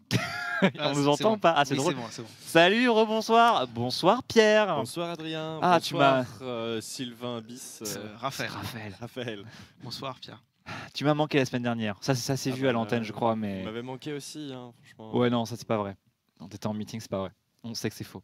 Bon, mais bienvenue. Bah, du coup, ça fait du bien d'être de retour ici devant vous tous. Et du coup, bah voilà, on va commencer. Alors commençons l'instant Taurillon. L'instant Taurillon. Alors, on n'a pas de. Oui, si. Non. C'est bon. Ah oui, et on a aussi. Ah mais si, le logo Taurillon, voilà. On rappelle rapidement, puisque vous êtes nombreux à ne pas être habitués à ce qu'est le Taurillon. Vas-y Pierre, je t'en prie. Eh bien, bonjour à vous tous et bonjour Écladouce. Oui, je suis Adrien bis à partir de maintenant. Oui, mon micro se coupe, c'est super. Alors, le Taurillon, c'est un média en ligne qui dépend des Jeunes Européens, les Jeunes Européens en France. Le Taurillon, c'est le nom français de ce média en ligne qui est en 7 langues différentes. Pour la liste, vous pouvez directement aller sur le site, c'est plus simple. Et en fait, l'idée, c'est que c'est un média participatif où n'importe qui peut écrire un article tant que le sujet principal reste l'Europe, mais vous pouvez y exprimer vos opinions à travers des articles documentés, recherchés, etc. Donc n'hésitez pas à aller consulter le Taurillon si vous avez certains sujets qui vous intéressent ou si vous voulez simplement suivre l'actualité au fur et à mesure. Et voilà. Et si vous voulez écrire des articles sur l'Europe, n'hésitez pas, c'est le média pour vous. Ouais. Allez, on y va. Allez, c'est parti. Allez. Alors du coup, je vois le gros titre, les taxes aussi. Ouais, voilà. Allez, mets-toi à l'aise, on y va. On va reprendre avec ce que j'aurais dû dire la semaine dernière, mais ce que je n'ai donc pas pu dire. Nous allons parler des taxes, parce que forcément, c'est exactement le bon moment pour parler de taxes en France. Alors du coup, il y a deux accords qui ont été trouvés entre voilà. Sinon, je suis coupé, mais voilà. Pardon. Entre la France et l'Allemagne par rapport à de nouvelles formes de taxation dans l'Union européenne. Alors tout d'abord, on va parler de la taxe sur les transactions financières, qui a un joli petit nom TTF. Alors cette taxe existe déjà en France depuis quelques années, mais la France voulait la porter à échelle européenne, puisque comme on le constate assez régulièrement, en fait, le principe de l'Union européenne reste d'avoir une forme d'harmonisation pour éviter le dumping dans tous les sens, puisque on critique beaucoup, par exemple, l'Irlande qui se retrouve à faire un dumping fiscal, mais aussi le Luxembourg et les Pays-Bas, qui sont donc les 3 pays qui s'opposent le plus à cette taxe TTF européenne. Alors l'Allemagne était d'accord. Juste les taxes aux transactions financières, c'est donc une taxe sur les transactions au niveau boursier. Voilà, non, parce que je peux rappeler quoi. C'est ce qu'on ce appelle un peu la taxe Tobin. Enfin, c'est un dérivé de la taxe Tobin en fait. Voilà, c'est ça. C'est une taxe. C'est le nom de la taxe française et ça a été dérivé un petit peu. Et du coup, la France et l'Allemagne se sont mis d'accord pour mettre en place cette taxe à échelle européenne, mais ils ont prévu de le faire à partir de janvier 2019, enfin d'en discuter en janvier 2019, sachant que le Parlement européen a donné son accord en 2012. Alors excuse-moi, on a vachement d'écho là, où ça résonne plutôt. C'est assez bizarre. Merci. Je m'en occupe. Voilà, Excusez-le. Hein. Excusez-le. Sylvain bis débute. Alors, l'accord a été trouvé entre la France et l'Allemagne, donc qui sont les 2 moteurs principaux de cette nouvelle taxe à échelle européenne. Et ça, c'est pour plus tard. Et en fait, c'est une taxe qui est bien sûr réduite par rapport à ce que la France proposait, par rapport à ce qui est en vigueur en France. Et l'idée, c'est que ça alimente directement le budget de l'Union européenne plutôt que de le mettre dans un fonds spécial qui aurait pu servir par exemple au climat et à la solidarité internationale, comme ça avait été annoncé il fut un temps. Alors la deuxième grande taxe sur laquelle ils ont trouvé un accord, mais pas vraiment, pas totalement, enfin vous allez vite comprendre pourquoi, c'est la taxe sur les GAFAM. Alors ça c'est une énorme question qui pose énormément de problèmes, mais la France et l'Allemagne ont trouvé une solution la semaine dernière et en fait ils ont juste un peu réduit ce que la Commission avait proposé en mars dernier, en voulant taxer 3% du chiffre d'affaires et non pas du bénéfice, alors que d'habitude, quand on taxe, c'est le bénéfice qu'on taxe, c'est pas le chiffre d'affaires, et seulement pour les publicités en ligne. Alors ça fait très mal, surtout à Facebook et Google, qui à eux deux regroupent 75% des publicités en ligne en France, ce qui est quand même relativement énorme, mais la Commission européenne voulait aussi taxer la vente des données, qui est quand même le fonds de commerce de Google et d'une grande partie des GAFAM en fait. Et du coup, ça aurait été plutôt pas mal. C'est une des raisons pour lesquelles la Commission a voulu la proposer, pour pouvoir vraiment toucher les GAFAM, donc Facebook qui vont nous donner à tout le monde, Google qui vont nous donner à tout le monde, etc. Parfois même sans notre consentement. Mais depuis la RGPD, le règlement sur la protection des données, eh bien, ils veulent nous donner avec notre consentement. Complètement. Oui. Voilà. Vous avez tous coché cette case il y a quelques mois. Vous avez reçu 70 mails pour vous dire qu'il faut vous réabonner. Par ailleurs, on a un joli dessin GAFAM là, que tu peux nous envoyer, Raphaël. Ah oui, que tu avais fait la semaine dernière. Non, je ne l'ai pas fait, je l'ai retrouvé. Je vais Alors, Fanny Dufos, il a dit la RGPD, mais c'est bien le RGPD car c'est un règlement. Exactement. Voilà, ce n'est pas une réglementation. C'est le règlement général de protection des données. Tout à fait. Alors du coup, pour les GAFAM ou les GAFA, ça dépend si on inclut Microsoft ou pas, mais on a plutôt tendance à l'inclure. Alors c'est une taxe assez particulière qui pose problème à l'échelle européenne, puisqu'en fait la France et l'Allemagne voulaient que ce soit fait dans le cadre de l'OCDE, et c'est aussi ce que voulaient les États-Unis. Alors pour la France et l'Allemagne, l'idée de passer par l'OCDE, c'est une manière de faire que ce soit plus large, que ça touche plus de pays et que ça ait un impact plus fort. Mais pour les États-Unis, c'est aussi une manière de couler le projet, en fait, tout simplement, puisque les États-Unis n'ont pas de pouvoir sur l'Union européenne, mais ils ont du pouvoir sur l'OCDE, puisqu'ils sont membres de l'OCDE depuis très longtemps. Alors du coup, l'accord a été trouvé entre la France et l'Allemagne, mais reste à faire face à l'opposition extrêmement forte de l'Irlande, comme on a pu le voir, qui a permis à l'Union européenne de passer la plus grande amende de l'histoire de l'humanité à l'encontre de Google, Microsoft. C'était pas il y en a eu Amazon. Deux, hein. Il y a eu 2 grosses amendes.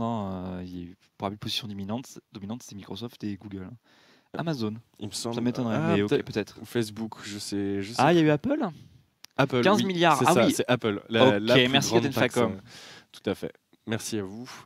Et voilà, donc c'est une question qui est très importante, voire même problématique en fait, puisque les États-Unis font pression sur l'Union européenne pour ne pas faire cette taxe, puisque les États-Unis considèrent que c'est une taxe qui vise expressément les États-Unis. Facile, les GAFAM sont toutes états-uniennes. Voilà. Californienne même. Sauf Microsoft qui est du nord de Seattle. Qui est à Washington, ouais. Enfin, on est à Washington, pardon. Alors du coup, c'est parler de ces 2 taxes, de cet accord qui a été trouvé, sachant que les taxes ne sont pas en vigueur, il faut encore en discuter, il faut que le Conseil approuve, puisque même si le Parlement européen a accepté depuis 2012 de mettre en place la taxe sur les transactions financières, eh bien, nous sommes dans un système à la fois supranational, mais aussi de coopération, ce qui signifie qu'en fait, le Conseil a son mot à dire, voire même a le dernier mot, en plus du Parlement européen. Ce qui signifie donc que tant que les chefs d'État et de gouvernement de l'Union européenne ne se sont pas mis d'accord, le Parlement peut proposer, peut mettre en avant des textes, mais il faut une ratification des deux. Enfin, pas une ratification, mais voilà, c'est un navette parlementaire habituel. Donc c'est pour ça que rien ne s'est fait alors que le Parlement a dit oui en 2012, puisqu'il faut maintenant que le Conseil dise oui. C'est ce qui fait le charme de l'Union européenne. Exactement. Et sa complexité. Ah, c'est beau. Alors je voulais faire un petit Puisqu'on parle de trucs complexes. Exactement. Non, en vrai, c'est simple. C'est simple, il suffit d'un camembert avec 3 morceaux. Alors, en parlant de taxes, je voulais vous parler du budget de l'Union européenne, puisqu'on en parle beaucoup. C'est ça le truc épais, là? Non, je me rassure. Ça, c'est encore autre chose. Ah. Ça, si on a le temps, c'est un petit sujet bien juteux et d'actualité, et qui est très intéressant, et qu'on pourrait peut-être faire la semaine prochaine si on n'a pas le temps, puisque ça vaut vraiment la peine, mais assez de teasing. Oui, vas-y. Alors du coup, d'où vient le budget de l'Union européenne? Puisqu'on parle souvent de ce budget, en ce moment, il y a un graphique qui circule qui montre que la France est une contributrice nette, et que du coup, l'argent disparaît puisqu'on donne plus que ce qu'on reçoit. Pareil que le Royaume-Uni, et du coup, ils sont sortis le Royaume-Uni, et tant mieux pour eux, blablabla. Mais d'où vient cet argent en fait? Alors, excuse-moi, en fait, toutes mes prenais notes. un truc. Voilà, excuse-moi, c'était juste pour avoir ça sous les yeux au cas où. Pardon. Désolé. Alors du coup, d'où vient ce budget? Eh bien, il vient de 2 trucs en fait. En premier lieu, il vient à 98% de ressources propres. Ressources propres, ça veut dire des ressources que l'Union européenne va ponctionner de lui-même. Alors, Fanny Dufos, d'où vient l'argent des abonnés? C'est à peu près ça. Les 27 abonnés de l'Union européenne. Laurent 62, en effet, des 27 membres, 28 jusqu'à 2020, jusqu'à la fin de l'actuel plan pluriannuel, puisque le Royaume-Uni a accepté dans l'accord, s'il passe, de payer son chèque jusqu'à la fin de l'abonnement, puisque voilà, comme tout bon abonnement, on ne peut pas... Ah bah non, il fallait passer par un courrier recommandé. Ah bah oui, on peut pas résilier avant la fin de la période d'essai. D'engagement, voilà. Voilà. Ok, et puis on va même devoir redonner, enfin rendre 40 milliards quoi. Enfin, En plus. oui, c'est super. Il sera mieux fait de lire les Et petites puis- lignes. Hein. Ah oui, parce que même si... pas de Hop, spoil. on arrête. Pas de spoil, pas de spoil. Alors, commençons d'abord par les 2 petits pourcents qui ne sont pas des ressources propres. Hein. Évacuons ça rapidement. D'où viennent-ils? Alors, ça vient en fait tout simplement des impôts qui sont prélevés sur les rémunérations du personnel des institutions européennes, puisque, eh oui, ils payent quand même des impôts, même s'ils sont payés par une instance supranationale. D'accord. Alors que par exemple, lorsqu'on travaille à l'OCDE ou à l'ONU, on ne paye pas d'impôt sur le revenu, puisque on paye des impôts locaux du pays où on habite. Oui, Mais quand même. étant donné que le revenu vient de la planète, quoi, de l'internationalité, de la communauté internationale.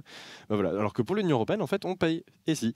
Et ça vient aussi, ces 2% viennent aussi des contributions de certains pays non membres à des programmes européens, qui ok. du coup participent à des programmes et qui financent ces programmes en partie.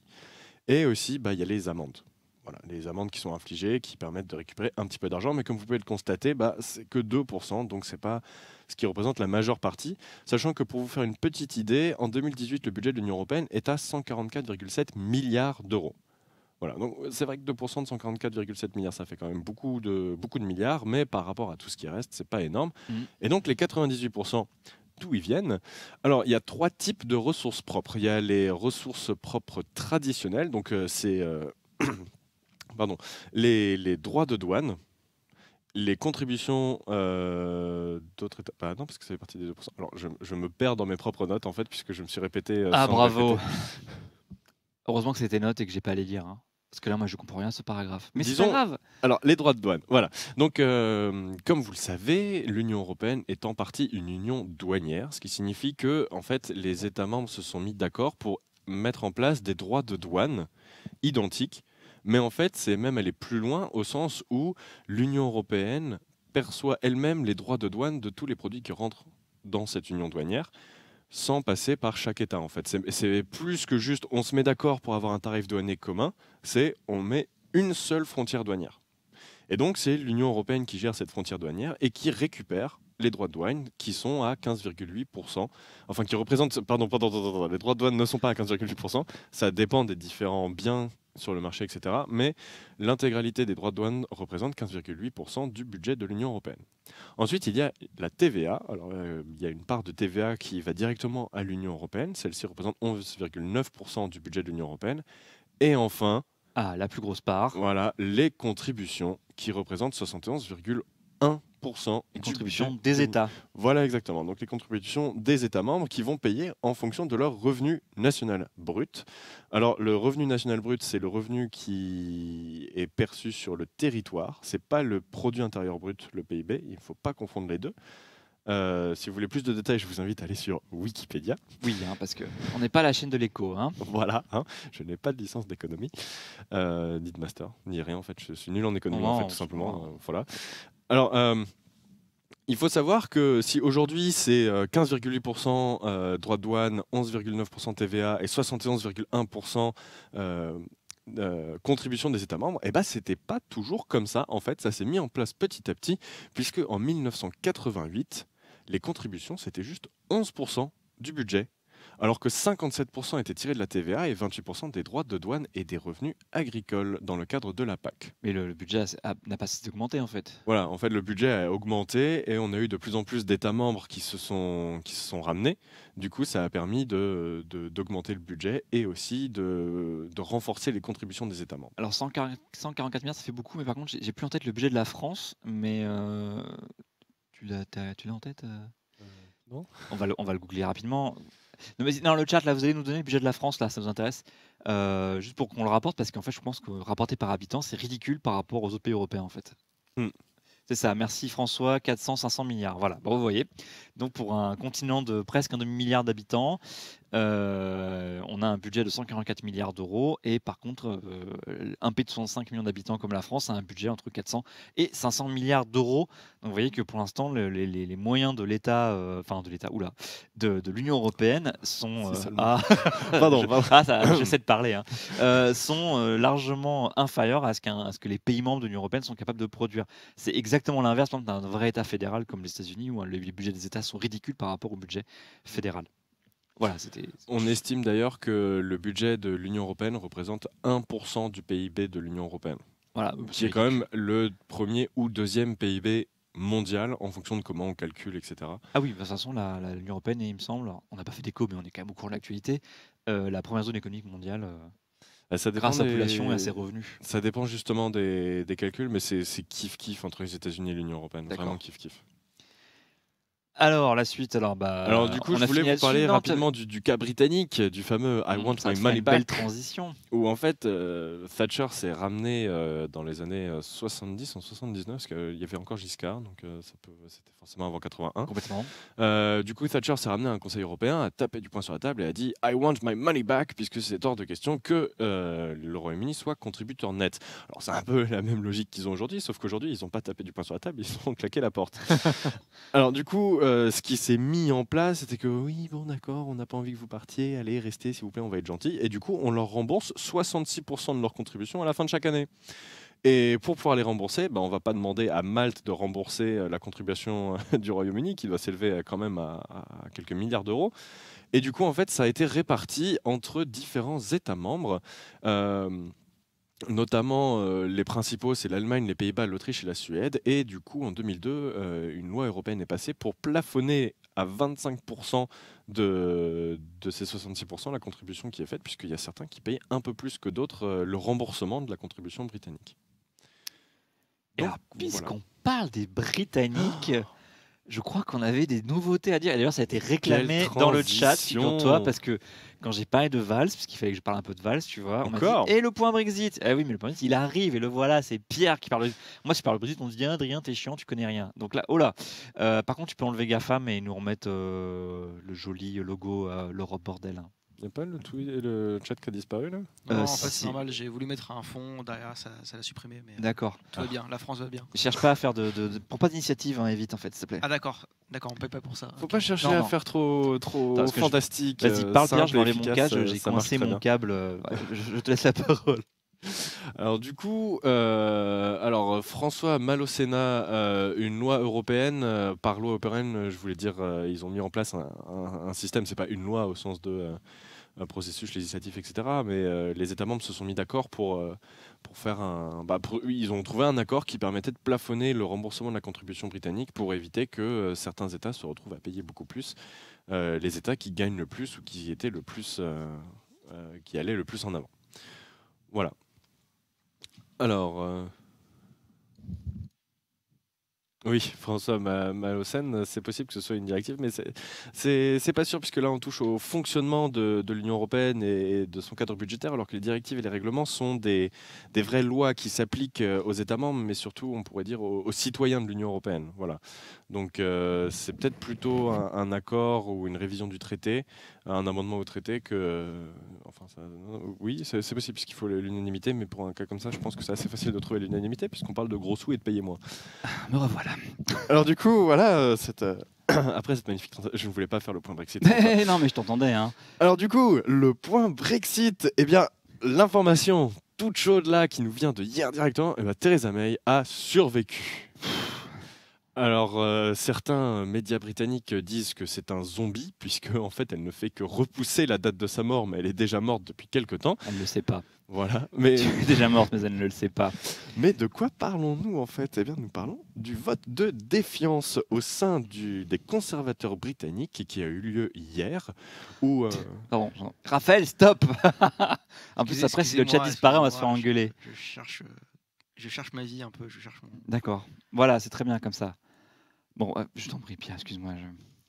Je ne touche plus.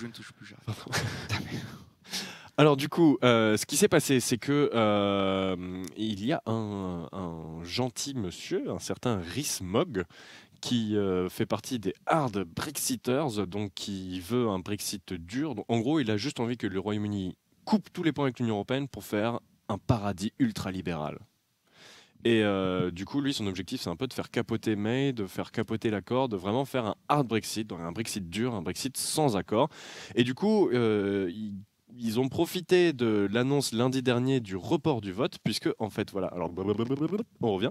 Lundi dernier, c'est une autre grande nouvelle. En fait, il devait se voter le fameux accord trouvé entre le Royaume-Uni et l'Union européenne. Sauf que Theresa May, sentant que ça allait capoter totalement, sachant que mercredi dernier, comme vous l'a annoncé Adrien à ma place, il y a déjà eu un vote qui a considéré que le gouvernement avait fait un outrage au Parlement britannique. Donc voilà, bref. Le bordel pas possible. Theresa May, voyant que la situation est vraiment compliquée, lundi dernier dit en fait on va pas voter tout de suite, hein. Et du coup quand on lui demande quand est-ce qu'on vote, elle dit pas tout de suite. Et du coup c'était pas cool. Enfin ça a remis du doute dans les négociations, etc. Enfin les négociations au sein même du Parlement britannique, j'entends, dans les débats, etc. Et du coup ce qui s'est passé, c'est que Rees-Mogg a dit voilà l'occasion tant rêvée de faire un vote de défiance à l'encontre de Theresa May, puisque, petite pause, au Parlement britannique, le premier ou la Premier ministre, Premier ministre, en fait, est le ou la présidente du parti en tête. Du coup, enfin, ou du parti qui dirige la coalition. Ce qui fait que faire un vote de défiance au sein des conservateurs contre Theresa May, c'est en gros pouvoir la renverser en tant que Premier ministre. Donc, c'est ce qui est arrivé à Cameron d'ailleurs. Et à Thatcher aussi. Non, Cameron, il est parti de lui-même, je crois. Ah oui, mais pourquoi je pensais à un qui était. Ah non, ça a failli arriver à Theresa May au tout début. Ouais. Et c'est ce qui est arrivé à Thatcher. Ah non, je pensais c'est ce qui a failli arriver à. Je confondais avec Corbyn, mais ça n'a aucun rapport. Mais lui aussi, il s'est retrouvé avec un vote des parlementaires contre lui. Mais bon, bref. Autant pour moi. Mais il n'était pas Premier ministre. Non, ça n'avait pas le même impact. Alors que là, Theresa May, voilà, c'était vraiment genre, si elle perdait le vote chez les conservateurs, elle n'était plus Premier ministre. Et en fait, elle l'a gagné. Voilà, 200 voix pour, 117 contre sur les 317 députés des conservateurs. Donc May se retrouve renforcée, puisqu'elle vient de montrer que les conservateurs sont d'accord pour qu'elle reste leur chef, mais en fait pas vraiment. Par contre, ce qui est sûr, c'est que les Brexiters, eux, ont été affaiblis pour le coup, puisqu'ils ont été pressés de faire le vote en fait, sans qu'ils puissent s'organiser, puisqu'au départ c'était juste des bruits de couloir et tout d'un coup le chef du parti a dit allez hop c'est parti on vote, et d'un coup stupeur, et voilà 200 votes pour, 117 contre. Ce qui fait qu'elle reste en place. Elle a montré que les conservateurs sont d'accord pour qu'elle reste en place, mais ça reste le bordel. Pourquoi ? Parce que là, on revient au deal. Alors la raison pour laquelle elle a repoussé le vote, la raison pour laquelle les conservateurs ont fait un vote de confiance, ou enfin de défiance envers elle, c'est que ce deal, personne l'aime vraiment. En fait, il a réussi à malcontenter absolument tout le monde.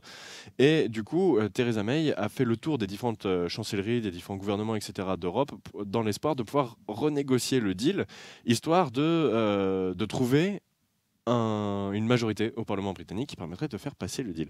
Sauf que ça marche pas très bien. En fait, tout simplement, l'Union européenne a gentiment dit écoute, ça fait 18 mois qu'on négocie, on a enfin trouvé un accord, on va pas réouvrir les négociations, faut pas pousser non plus. Et les différents États membres ont dit on peut pas faire grand chose en fait. Et c'est pas faute de vouloir en fait. C'est pas que l'Union européenne ne veut pas.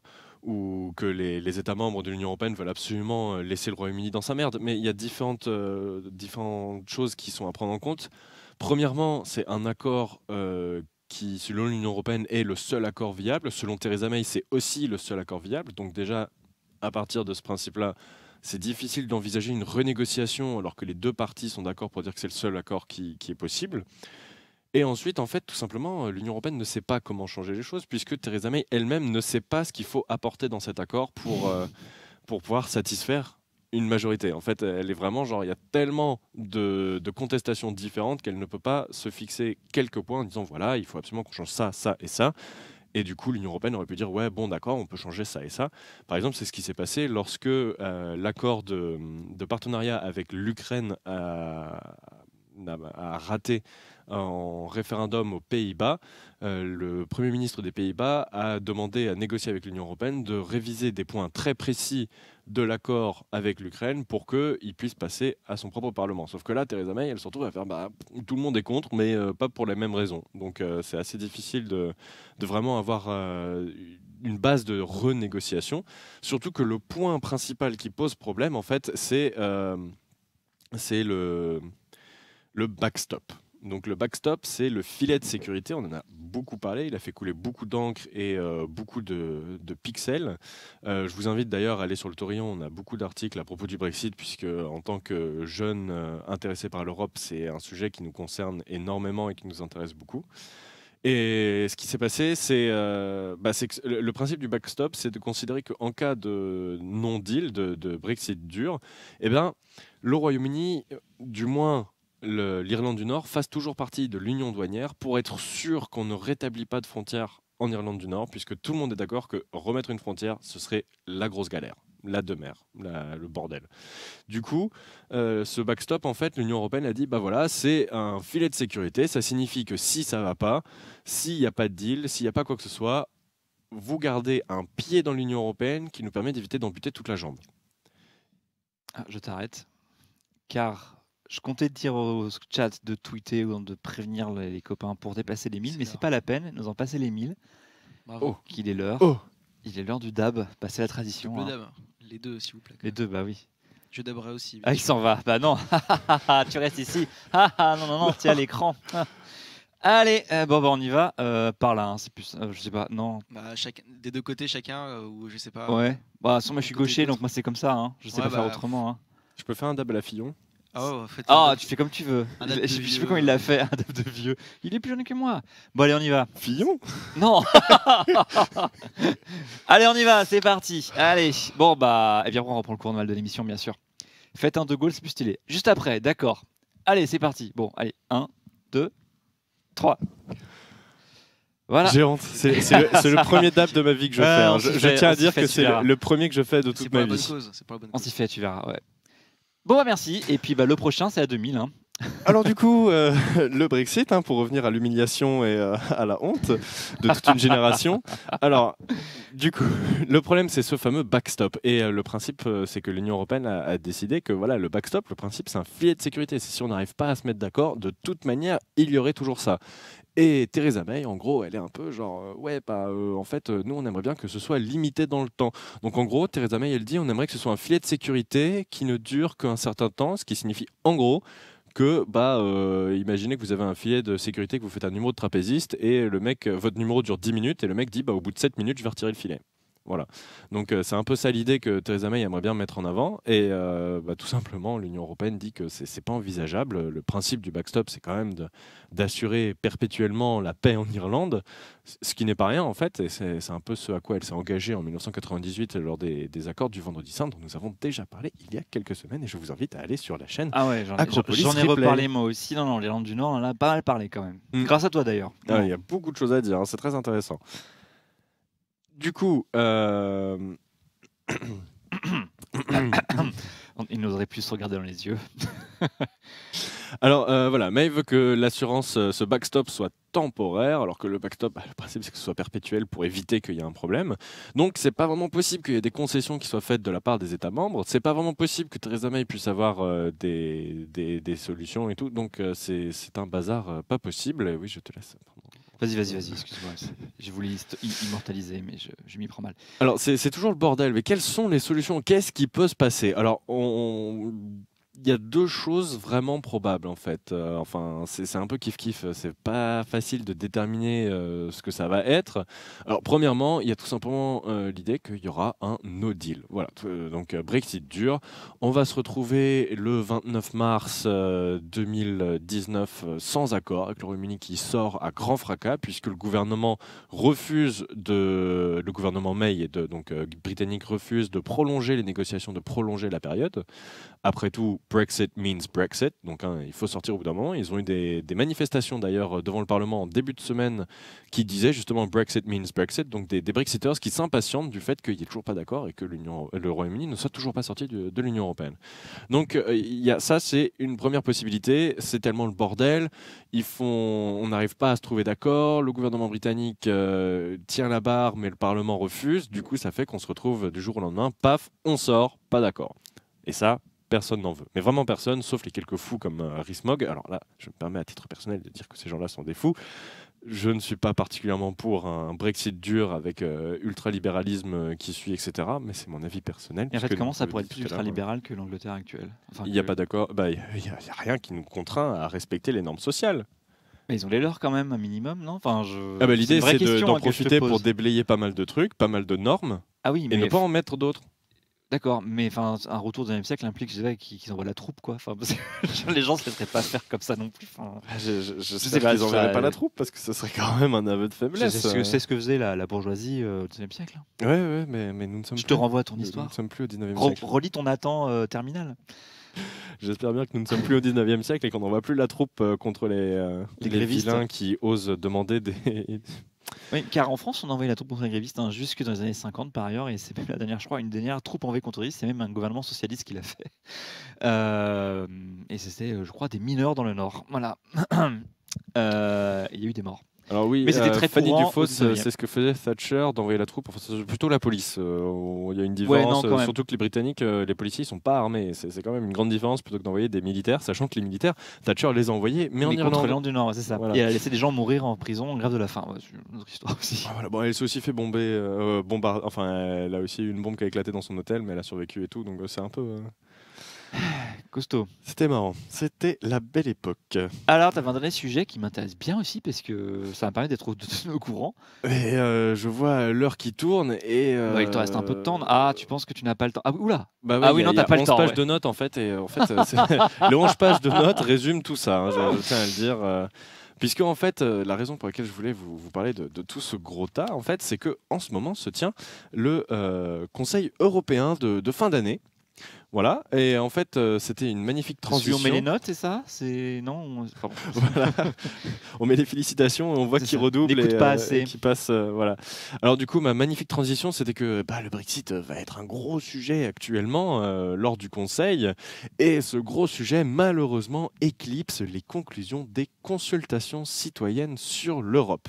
Alors là, afin d'assurer ma neutralité axiologique, je tiens à vous Petit dire que disclaimer. je suis actuellement en stage au secrétariat général pour les consultations citoyennes sur l'Europe. Donc en fait, c'est le secrétariat général mis en place par la France afin pas d'organiser, mais de labelliser et de suivre les différentes consultations citoyennes qui ont lieu. Profites-en pour rappeler ce que sont les consultations européennes. Ouais. Parce que je suis pas sûr qu'on en ait J'allais y entendu parler. venir. Alors, qu'est-ce que les consultations citoyennes sur l'Europe? Alors, en fait, au départ, c'était une idée dans le programme d'Emmanuel Macron qu'il a décidé de mettre en avant, c'est-à-dire c'était une consultation citoyenne au sens où on va demander aux citoyens européens, au départ c'était juste français, ce qu'ils pensent de l'Europe afin de mieux construire l'Europe. Donc, en soi, c'est plutôt logique, ça va de soi. Si tu as envie de faire progresser les gens, tu leur demandes vers où ils ont envie de progresser. Et du coup, ce qui s'est passé, c'est qu'il a proposé ça, une fois son élection assurée, il a proposé ça au Conseil européen qui a accepté d'en faire un exercice à échelle européenne, sans le Royaume-Uni qui de lui-même a dit « nous n'allons pas participer à cet exercice ». Thank you, but no thanks. Voilà. On va éviter de réfléchir à l'avenir de l'Union européenne puisque nous ne ferons pas partie de l'Union européenne. Du coup, ce qui s'est passé, c'est que le Conseil européen a réussi à convaincre, avec l'aide de la France, les 26 autres États membres de l'Union européenne à mettre en place des exercices de consultation citoyenne, donc des événements où les citoyens peuvent s'exprimer sur l'Europe, sur ce qu'ils pensent de l'Europe, ce qu'ils veulent de l'Europe et surtout ce qu'ils n'aiment pas de l'Europe actuellement. Et donc ça a été fait dans les 27 États membres. Il y a eu un total de, attendez que je ne me trompe pas, 1700 événements sur toute l'Union européenne, dont 1082 en France. Mais ça, parce qu'en fait, la France a pris une direction différente au sens où les 27 États membres ont organisé, le gouvernement a organisé des consultations. Donc, c'était dans des proportions plus petites. Et malgré les 1082 événements en France pour une population de 66 millions, la France n'est pas le pays avec le plus de consultations par habitant. Il y en a d'autres, par exemple Chypre, qui a fait une douzaine de consultations, mais vu qu'ils sont 850 000... On se trouve facile. Ouais, d'un autre côté, voilà, D'accord. il faut rendre à César ce qui appartient à César. 12 réunions d'appartement, ça y est, hop, t'es d'accord. Très bien. De toute manière, tout le monde se connaît à Chypre, donc c'est facile. Tu dis, il y a mon cousin qui est allé à ce truc-là, et tu te retrouves à l'autre avec toute ta famille, tes cousins, les amis de la rue, etc. Enfin bref, ils sont très proches. Ça sert en fait d'être 850 000 sur une île, en fait. Comme à Malte, t'imagines.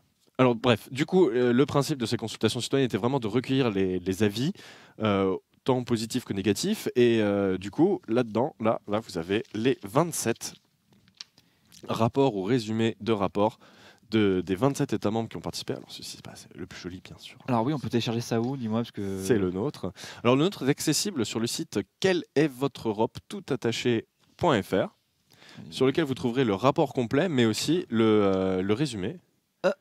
Ah non, on voit pas. Non, c'est moche. Tant pis. Quel est votre Europe.fr? Tu nous mets ça dans le chat éventuellement. Voilà, donc ça vous permet de voir le rapport qui a été fait par la Commission nationale du débat public. Donc c'est un organisme neutre qui a été sélectionné par le gouvernement français pour assurer le fait que même si le secrétariat général labellisait les événements, c'est pas nous qui touchions au rapport. Donc moi qui ai été stagiaire sur la période finale où le rapport a été fait, je peux vous assurer que je n'ai pas touché au rapport, que personne de notre secrétariat n'a touché au rapport, sauf pour en faire des résumés pour les ministres. C'est la Commission nationale du débat public. Ah oui, et qui s'occupe des débats publics en France sur, par exemple, le projet Lyon-Turin ou un projet de canal Seine-Nord. Ils ont fait tous les gros travaux, les gros projets. Voilà, ils ont l'habitude de travailler. Prend en main le débat public. C'était pour expliquer ce que c'est. Très bien. Et c'est présidé par Chantal Joanneau, je crois. Exactement, tout à fait, qui a remis en main propre le rapport final à la ministre de l'Europe. Nathalie Loiseau. Exactement, bravo. Ouah, tu es la rare personne qui connaît. Oui, quand même, j'ai animé une émission qui s'appelait l'Europe. Bordel, hein? Merde. Et qu'est-ce que je voulais... Et voilà, je sais plus ce que je voulais dire. C'est pas grave, continue. Si, Laurent 62 nous demande si c'est lisible ce rapport. Celui-là, j'imagine que oui. Alors, le résumé. Oui. Ah non, c'est pas lisible, non. Oh là là, mauvaise typo, c'est dégueulasse. C'est même pas en français, je plaisante. Alors bien sûr, alors voilà, le résumé est lisible, c'est quelques pages qui résument à très grands traits, c'est moi qui fais ce graffiti. Oh, superbe. Qui résume à très grands traits les principales idées qui sont sorties pour la France. Le rapport en lui-même est assez indigeste, on va dire. C'est un gros truc qui parle de plein de sujets. Donc voilà, Laurent 62, le résumé est tout à fait facile d'accès. Le rapport en lui-même, il est lisible bien sûr, mais c'est de la lecture, quoi. Faut y aller. Il y a plein de propositions assez précises qui sont ressorties plusieurs fois, des propositions qui vont assez loin sur différents types de taxes, sur quelques lois qui pourraient passer à l'échelle européenne, sur comment réfléchir à nouveau la citoyenneté européenne, etc. Donc ça brasse vraiment plein de sujets. Mais aussi, il y a énormément de critiques, voilà, des critiques de l'Union européenne. Donc c'est pour vous dire, l'idée, c'était pas de dire regardez comme c'est trop cool l'Union européenne. L'idée, c'est vraiment de dire où est-ce qu'on en est, où est-ce qu'on veut aller. Et donc c'est très intéressant. Je ne dis pas ça pour défendre ma propre chapelle, mais c'est vraiment un sujet intéressant, surtout que vous pouvez avoir accès sur Internet, mais je ne sais pas où, je vous avoue que ça, je les ai eu à travers mon secrétaire général. Donc vous avez du coup les avis des différents États membres, et c'est très intéressant de comparer comment les États membres, dont on n'entend jamais parler, par exemple, comment les Lettons envisagent leur appartenance à l'Union européenne. Mais t'en connais toi des Lettons? Pardon. Mais du coup, voilà, j'en connais aucun. Et ce qui fait qu'en lisant leur rapport, ça permet d'avoir un aperçu. Et c'est ça que je voulais vous en parler. Alors, je vois que l'heure tourne très, très, très vite. Eh bien oui, on va bientôt devoir arrêter. Du coup, je vous propose de finir en beauté l'année sur un petit résumé de qu'est-ce que pensent nos concitoyens européens de l'Union européenne. Mais c'est super, ça. Je vous promets ça pour la semaine prochaine. Je pense que là, il faudra qu'on se fasse un truc un peu plus... tu vas bien que 3 quarts d'heure, quoi. Hein, vu tout ce qu'il y a, alors pour vous dire, en fait, il a scrollé, il a vu qu'il y avait 11 pages de notes supplémentaires. Voilà, et en fait, à chaque fois, c'est des listes de 8-10 points par pays, donc vous multipliez ça par 27 pays, ça fait beaucoup de points. Hein, voilà, donc c'est un sujet très intéressant. Si vous voulez un résumé très rapide qui, du coup, résume en gros les points communs des 27 rapports, le Conseil européen, puisqu'il en débat actuellement, a mis en ligne son rapport à lui, qui dit voilà ce que pensent les Européens en général. En gros, ce qu'on peut en dire, c'est que c'est bien de faire partie de l'Union européenne, mais aujourd'hui c'est compliqué et il y a des défaillances. Et du coup, il faut le renforcer. Généralement, en fait, même pour avoir suivi certains événements avec des eurosceptiques dedans, des eurosceptiques assez violents, en fait, il y a une idée qui ressortait souvent, c'est que si l'Union européenne est mauvaise et il faut en sortir, c'est parce qu'elle n'est pas à la hauteur de ce qu'on veut. D'accord. Et du coup, ça pardon, vas-y. Et du coup, on avait assez souvent cette idée de elle n'est pas à la hauteur. soit elle se met à la hauteur, soit on la quitte. Mais en même temps, ce serait peut-être mieux qu'elle se mette à la moi hauteur. ou je te quitte, quoi. Ouais, c'est ça. D'accord. Mais d'ailleurs, c'est complété par des sondages sur des sur la population complète, ou c'est juste que les réunions qui servent de base à ce rapport? C'est un des problèmes de cet exercice, c'est que c'était un exercice ouvert à tous. N'importe qui pouvait, en France, n'importe qui pouvait organiser une consultation. Mais forcément, certains partis politiques ont préféré ne rien faire et après dire « bouh, vous ne nous avez pas invités ». Voilà, classique. Hein. Mais donc c'est pour ça qu'en effet, ça risque d'apparaître comme très europhile. Mais en même temps, je vous invite à aller lire les rapports de la Pologne et de la Hongrie, dont on parlera la semaine prochaine. Ah oui. Et je vous réserve de belles surprises qui m'ont fait sauter de mon siège presque, qu'on puisse dire ce genre de choses dans un rapport public. C'est assez hardcore. D'accord. Premier paragraphe, de la xénophobie et de l'islamophobie. Bim. Ok, bon, boum. Comme ça, vous savez ce qu'on aura la semaine prochaine. Ouais, gros teaser, merci Dubaï. Bon, écoute, il est 20h, on va se dire au revoir à la semaine prochaine avec un gros programme là. Exactement. Ça va être quasiment toute l'émission, je pense, en fait. Qu'est-ce qu'ils pensent les autres Européens de l'Union Européenne? Parce qu'on en parle assez peu en fait de ce que pensent les autres Européens. Oui, alors en fait, surtout on a parlé beaucoup de Macron en visite à Lisbonne ou à Madrid, et il fait son petit tour, il fait sa consultation avec le chef d'État où il est, et puis en fait c'est tout, quoi. Je veux dire, c'est la seule chose qu'on a évoquée en France sur cette consultation. Et pourtant, en qui a été 1082 événements. confondue avec la Grande Marche pour l'Europe, de En Marche. Enfin bon, il y a eu une confusion un peu entretenue par En Marche, quand même. Les petits gars, on vous voit.